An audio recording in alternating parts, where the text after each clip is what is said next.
Now, with that growing mystery at the Vatican, officials there following new leads and making a puzzling new discovery. The Vatican is likely the most corrupt institution in our world. It makes me wonder what kind of stuff they have buried in those Vatican archives. It's at the discretion of the people who run the archive what you get to see. What the hell just crashed in northern Italy? I don't think the Pope is the highest individual there at the Vatican. Yo, what's good? We're back with another one. It's showtime. The truth about what's actually hidden under the Vatican archives. The Library of Alexandria was one of the largest and most significant libraries in the ancient world. But the burning was actually a false flag attack, and what was burned was actually tax and census documents. Important documents about human history were actually taken to the Vatican archive. Yep. Can only be accessed by 75-year-old scholars that are housed in a fortress-like part of the Vatican after. A device known as the chronovisor was created and allowed people to see events in the past or the future. Damn. Shortly after its creation, it was dismantled and deemed as way too powerful for any one person or group to have. It was built by scientists such as Enrico Fermi and William von Braun. A document known as the Grand Grimoire is also hidden in the Vatican archives. It's a medieval book claimed to have immense powers. It was written in the 16th century by Honorius of Thebes, who claimed to have been possessed by the devil himself. It even has instructions on how to summon the devil and even make deals with him. In 1998, elongated skulls were found at the Vatican. The Vatican had kept all evidence of aliens a secret as to not discredit Christianity. Damn, Ted, there were some big claims. Don't worry, bro. We're gonna see all of them.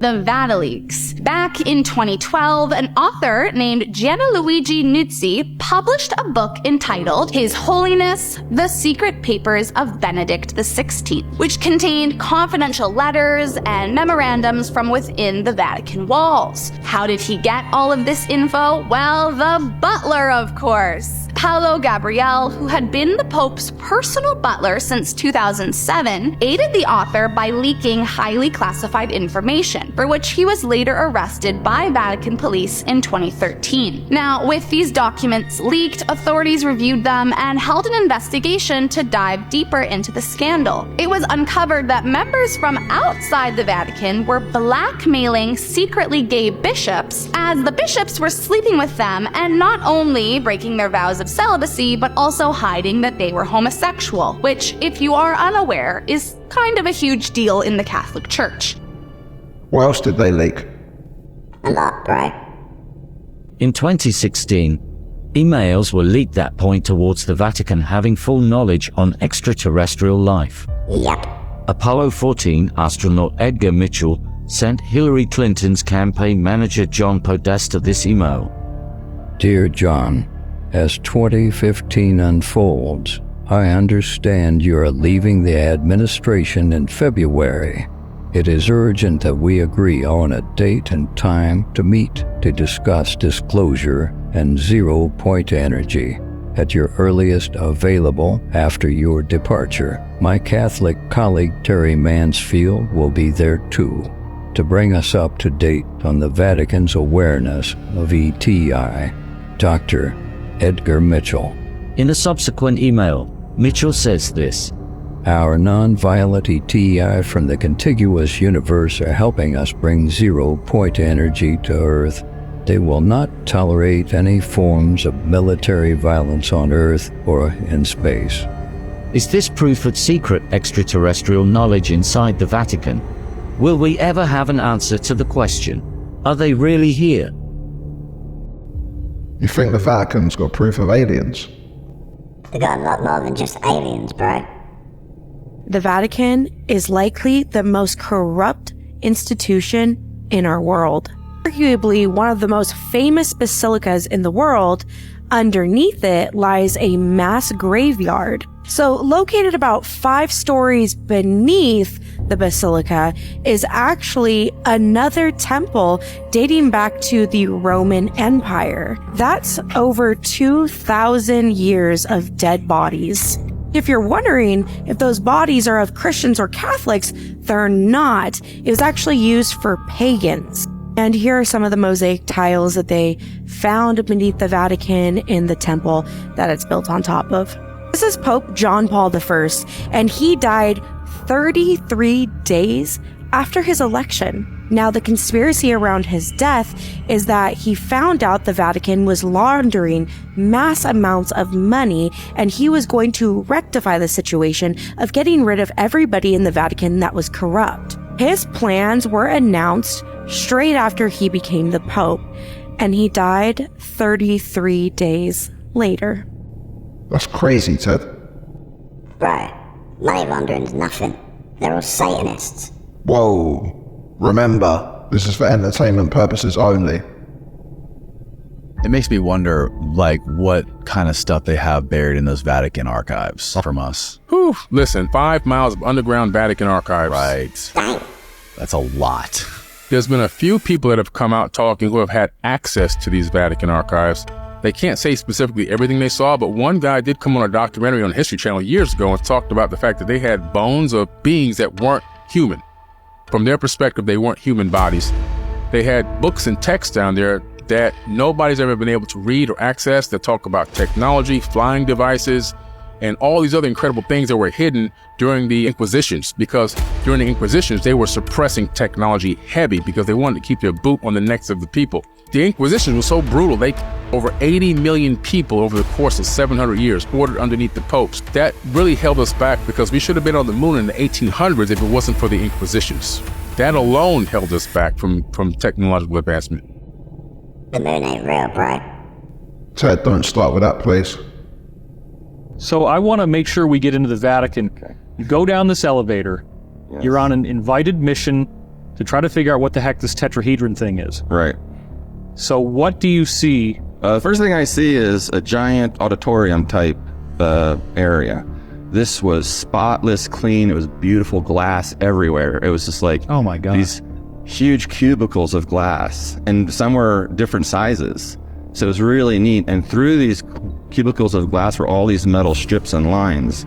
And then there were these platforms about 6 feet in diameter that could travel, to any of these things. And there was no jerky movements to them. They just kind of flowed and then could turn, but only on angles. They didn't do like circles or anything to whatever. And there was many people on these things doing things with the vaults and looking through them and doing things. But I didn't get to go. I was only on the first floor. But what you're describing right now is like straight out of a sci-fi movie. It must have been just breathtakingly incredible. It was the most amazing thing. One of the most amazing things I've ever seen, because. Wow. So what was behind the glass? Let's just be clear. Many different things. I mean, there was equipment back there that I've never seen before. Some things look like weapons. Something look like scrolls, but on big plaques of like look like plexiglass, like stacks of them. And they all had their own thing. There's no labeling on the outside of these doors, so you know. Wow. None. No numbers, no symbols. Was the thing like a hexagon or like a square? It was all square. Okay, wow. It was all square. Wow. Yeah.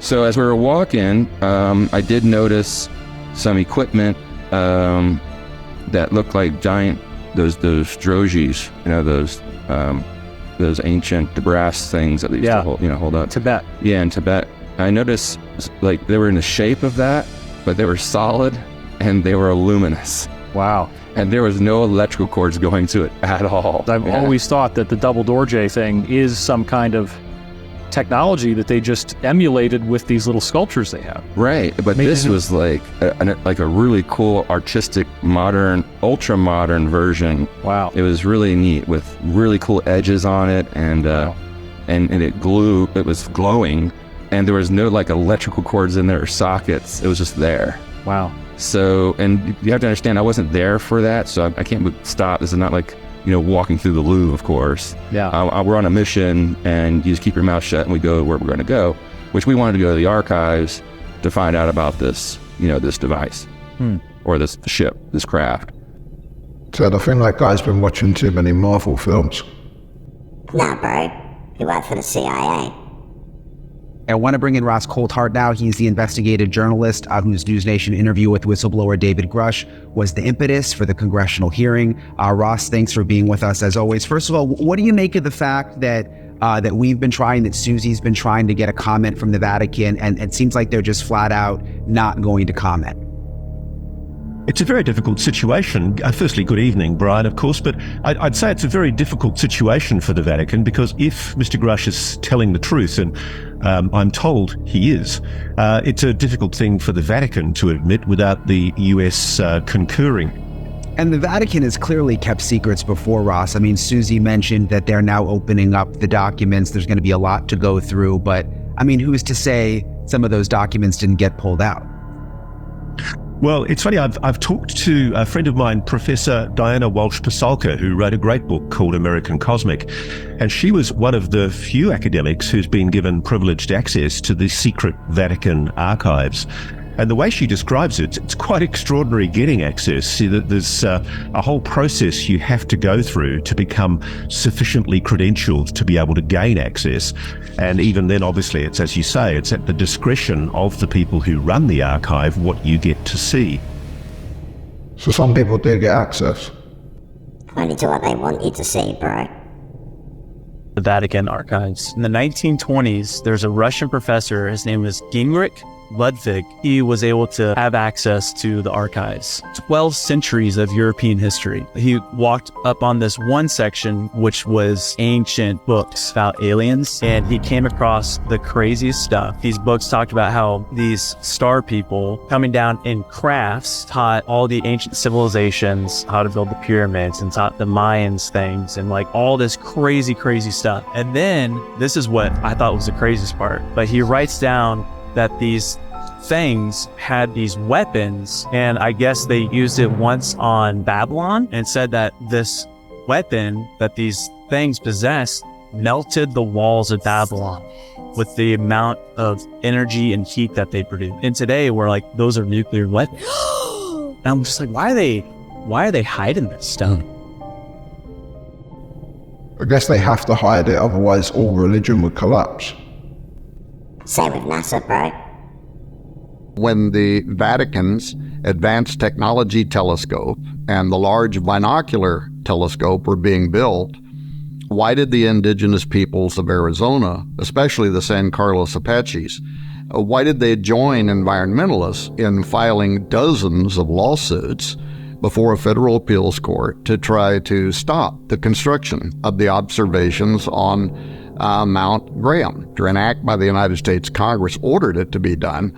But the question remained in our mind, why had the tribal communities fought so diligently against the construction of telescopes atop that mountain? The real dispute surrounded how Mount Graham is considered one of the 4 holiest mountains in the world for the Apache, and is considered sacred to all of the region's native peoples, and it is so because it is what we might call a stargate. In their mythos, a portal through which the star people have come since the dawn of time. And once we understood that fact, our suspicions as to why the Vatican and NASA had chosen that mountain in particular, even being willing to face a prolonged legal battle to build these telescopes on Mount Graham, including the largest binocular telescope in the world where the Lucifer device is kept, why would they have gone to all of that trouble? Why not just go to another mountain range and find basically the same height, the same environmental conditions? Why did it have to be that mountain? NASA are working with the Vatican. Yeah, bro. We could do a whole episode on that. Yeah, if you guys have any subject suggestions, let us know in the comments. Yeah, and remember to subscribe. What the hell just crashed in northern Italy? Mussolini, and this is all publicly available information because some Italian researchers found all these original documents that some people were sitting on for years in Italy. Interestingly enough, there's like a whole history of human intelligence prior to World War II, and old money, the Vatican, the Italian mob, kind of the old country boys did a lot of informal intelligence collection for the U.S. And there's probably some books you can read on it, but it's really interesting. You know, human intelligence collection wasn't really formalized until the Office of Strategic Services, the OSS, which became the CIA in 1947. You had, Paul Mellon and all these other affluent guys of all these old money families that basically created the CIA, so that's probably the reason why. So this thing that was recovered, this was the first documented one that the United States had access to? I can't get into if it was the first or not, but it was an early one. Very early. Yeah. So it's almost 100 years ago. Yes. We're working with NASA and the CIA. Nah, bro. They work for the Vatican. I don't think the Roman Empire fell. I think it became a church. Yep. I think the Rome fell, but the Roman Empire became the church. Where's all the money from the Roman Empire? The Vatican. In the basement of the Vatican is where it is, yeah. So Roman Empire became a church. British Empire became a bank. Ooh. So we gave our empire back. He said, oh yeah, sorry about that. You can have that back. We gave, Saudi Arabia back and all these other places that we'd sort of, we're taking the resources. And then they had their own money. And then we went, oh, well, what are you doing with that money? Because we've got this thing called the City of London. I tell you what, it's your money, but we're going to hold it. We'll have it over here. Is that okay? Yeah, fine, great. Illuminati, bro. Come on, Ted, not everything's the Illuminati. Trust me, bro. They're all Satanists. If we're going to find out if the devil is at the Vatican, is take a tour underneath the Vatican. As we arrive underneath the Vatican, we see that it's laid out in a number of rooms. Let's start off by looking in room C here. As we look into the room, we see that this is a mausoleum of Lucius Tullius Zethus. Told you, bro. The Vatican goes on and explains that this room was used for offerings to the... We read, view of the north wall and mosaic floor. In the corners of the mosaic floor, there are 8 marble squares with circular holes through which offerings to the were poured during the funeral rites carried out in the burial chamber. Yep. So here we have a room where offerings are done to the... That's pretty common in Catholicism. Now, if we look in the next room, room E, so here in this room, they have a vase which has the image of a Medusa. So here underneath the Vatican, we have a Medusa. Again, we ask ourselves the question, this is a vase, yet it's kept underneath the Vatican. This could have easily been removed. If the Vatican was a holy church, you would think that they would have done this. Yep. You think underneath the Vatican, they would have things that are sacred to Christ and not foreign gods, not idols and images of foreign gods. As we move to room U, here we find the shock of all shocks. Here on the wall, it says there is a depiction of Lucifer. What the fuck? That is the light bearer, the morning star. Told you, bro.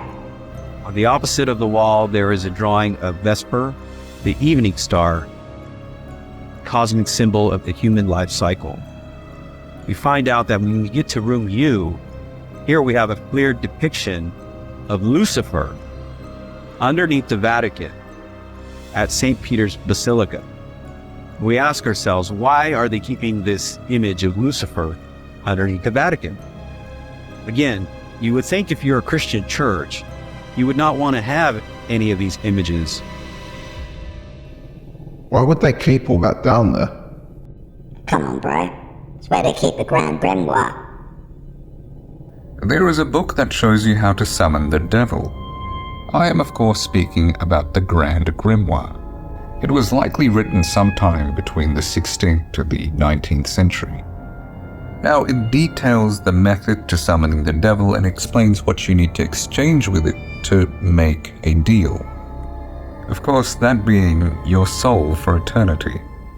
It also discusses the other demonic entities said to exist in hell, and again methods on summoning some of those. The real question is, who really wrote it? We don't know for sure if that's down there. They got plenty of satanic shit on display, bro. Have you ever seen the statue of Jesus the Vatican has? Look at that shit, bro. The Vatican says their statue is of Jesus rising from a nuclear war. Nah, bro. When I grew up, we had statues of Jesus that looked like this, even though Jesus wasn't a white guy, but that's a different story. I don't remember anywhere in the Bible talking about Jesus surviving a nuclear war. There's something fishy to this, Brewskis. Something fishy. Shabadoo. Ted, that guy looked like a fucking fruitcake. Nah, bro. He knows what he's talking about. For many years, we have known that the Vatican has been keeping a lot of secrets, okay? They're a dark labyrinth shrouded in secrecy. Most don't know that the Vatican had a technological device referred to as the chronovisor that had the ability of viewing in the past. This was first revealed by French priest Francis Brune and another priest by the name of Pellegrino Arnetti. Francis Brune apparently introduced Pellegrino Arnetti to a device that was so powerful that it literally had to be taken apart not too long after it was built. These guys claim to have witnessed the crucifixion of Christ through this device. They claim to have seen a bunch of historical events that transpired in the biblical text. These are apparently some of the images that were captured from the chronovisor. Whether this device existed or not, I don't know. I can't confirm. It is an interesting thought. Allege that the way that the chronovisor works is they can actually tune it to a certain frequency or timeline, and it actually shows them that particular timeline if they request to see that particular event. Allegedly, these priests, Francis Brune and Pellegrino Arnetti, went back to the crucifixion of Jesus, and allegedly they claim they did see him and view this image on their chronovisor. 1960s, Pellegrini actually admitted that him, along with 12 scientists and someone by the name of Enrique Fermi and Werner von Braun, actually created this device. What are your thoughts? Do you believe the Vatican had a device that can look into the past, or do you feel it's a hoax? Ted, that's got to be a hoax. Bro, we know what happens in the future too. The Three Secrets of Fatima. Although these are no longer secrets, the Vatican is still relatively tight-lipped about these apocalyptic visions and prophecies. All three of these secrets have caused significant waves in Catholic circles, but the third one has garnered considerably more attention from the masses. These prophecies were reportedly blessed by a Marian apparition to three young Portuguese shepherds. The apparition is now famous as Our Lady of Fatima. Portuguese shepherds Lucia Santos and the cousins Jacinta and Francisco Marto claimed they were visited by the Virgin Mary 6 times between May and October 1917. Lucia gained more attention from the press worldwide as she was the one who revealed the secrets to the public at the request of a local bishop. Naturally, people demanded proof for such a claim, so during the final apparition of Fatima that occurred in October 1917, Mary performed the sun dance in the sky. This event was reported by newspapers and was witnessed by thousands of people. However, this divine visual was no match for the unrest the three secrets caused.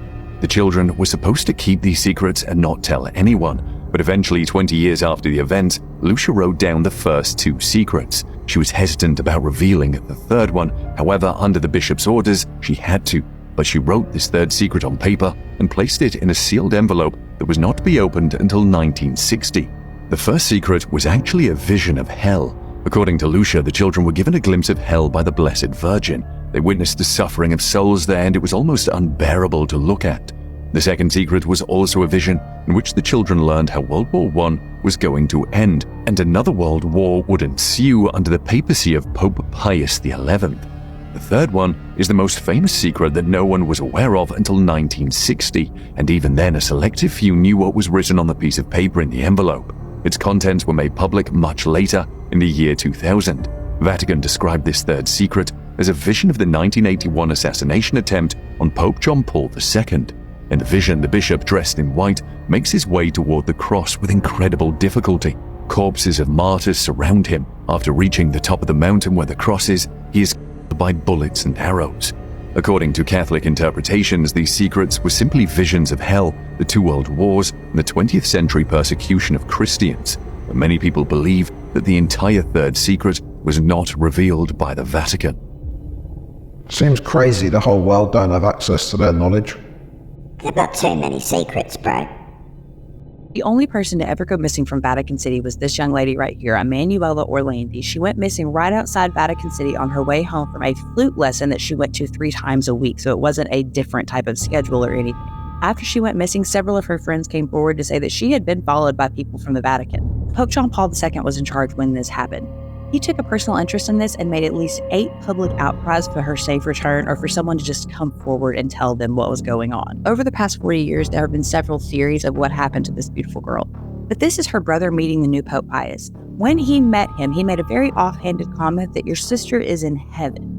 Why would he say that if we do not know where she's at, where her body's at, what happened to her? We have no clue. How does he know she's in heaven? Now, maybe he made this comment just to give the brother some comfort, bring him a sense of peace. But in 2012, there was a Vatican leak that happened. That's where some Vatican documents were stolen and they were leaked out to the public. In those documents, it proved that the Vatican had spent millions of dollars on Orlandi in London to keep her there. The Vatican has never made any public statement about the Vatican leaks or even addressed these documents involving Orlandi. How have they not found her? They're still looking, bro. Now, with that growing mystery at the Vatican, officials there are following new leads and making a puzzling new discovery as they try to find out what happened to a 15-year-old girl who vanished nearly 4 decades ago. Ian Pannell is just outside Vatican City now with the very latest. Good morning, Ian. Yeah, good morning, Amy. That's right. A new twist in one of Italy's longest-standing unsolved mysteries. A teenage girl, the daughter of a Vatican employee who vanished from here 36 years ago. And this morning, the family of that young girl, again, searching desperately for answers. Vatican security is impenetrable. It reads like a story straight from the pages of a Dan Brown mystery. Open the doors and tell the world the truth. This morning, Vatican investigators are searching for the truth behind the decades-old disappearance of 15-year-old Emanuela Orlandi. The girl disappeared after leaving her home in the Vatican City to take music lessons in Rome. She was never seen again. Anytime there's a mystery, a potential scandal with any hint of a Vatican involvement, it's going to take on a life of its own.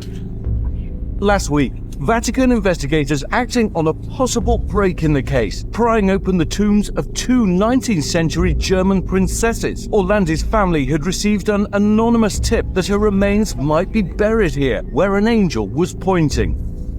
Her brother, Pietro Orlandi, watching on anxiously, but both tombs empty. Perché era completamente vuota. It was completely empty, he told reporters, absolutely nothing. The excavation occurring in this cemetery on the grounds of the Pontifical Teutonic College, inside Vatican City, just next door to St. Peter's Basilica.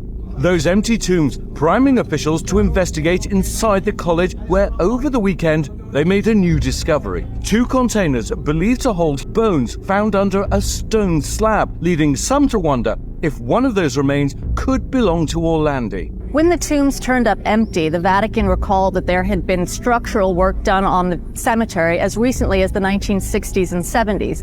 That was a suggestion that perhaps the bones had been moved during those works. The area inside Vatican City where the bones were found has now been sealed off. Investigators need to search that area and discover do the bones belong to Orlandi, the 2 German princesses, or someone else. For decades, the Vatican has been accused of covering up evidence of the young girl's mysterious disappearance, but officials have always denied any involvement or knowledge of it.